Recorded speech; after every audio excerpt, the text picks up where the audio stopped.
ভারতের সঙ্গে স্থল ও আকাশ সীমান্ত বন্ধের ঘোষণা দিল পাকিস্তান। অনেক গণমাধ্যমে প্রচার হচ্ছে ভারত পাকিস্তান যুদ্ধের শঙ্কা রয়েছে। পেহেলগাঁও সন্ত্রাসী হামলার ঘটনায় ভারতের বেশ কয়েকটি কূটনৈতিক পদক্ষেপ নেওয়ার একদিন পর পাল্টা ব্যবস্থার ঘোষণা দিয়েছে পাকিস্তান।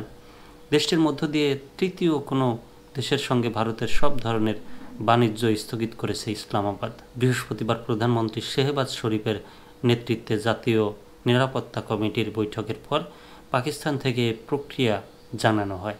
এর আগে বৃহস্পতিবার ভারতের পররাষ্ট্র মন্ত্রণালয় জানায়, রবিবার থেকে পাকিস্তানি নাগরিকদের দেওয়া সব ভিসা বাতিল করা হলো। ভারতের পররাষ্ট্র সচিব বিক্রম মিশ্রি জানিয়েছেন, ইসলামাবাদে ভারতীয় হাইকমিশন কর্মী সংখ্যা ৫৫ থেকে কমিয়ে ৩০-এ নামিয়ে আনবে।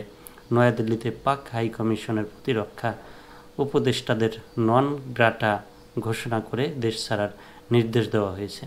তিনি জানান, ভারত ও পাকিস্তানের মধ্যে প্রধান সীমান্ত চেকপোস্ট অবিলম্বে বন্ধ করে দেওয়া হবে এবং বিশেষ ভিসা ব্যবস্থার অধীনে পাকিস্তানি নাগরিকদের আর ভারতে ভ্রমণের অনুমতি দেওয়া হবে না।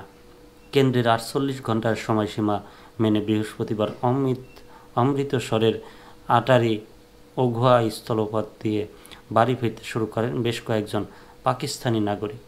এদিকে আজ প্রধানমন্ত্রী শেহবাজ শরীফের কার্যালয় থেকে পাঠানো এক বিবৃতিতে পাক সরকার বলেছে, সিন্ধু পানি চুক্তি স্থগিত রাখার ভারতীয় ঘোষণাকে পাকিস্তান তীব্রভাবে প্রত্যাখ্যান করে। পাকিস্তানকে বরাদ্দকৃত পানি প্রবাহে বাধা দেওয়া বা চুক্তি স্থগিত করা যুদ্ধের শামিল হিসেবে বিবেচিত হবে।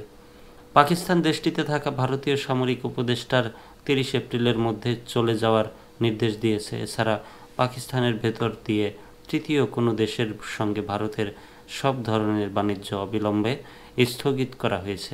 ভারতীয় মালিকানাধীন বা ভারত পরিচালিত সব এয়ারলাইন্সের জন্য পাকিস্তানের আকাশ সীমা বন্ধের ঘোষণা দিয়েছে শেহবাজ শরীফের কার্যালয়।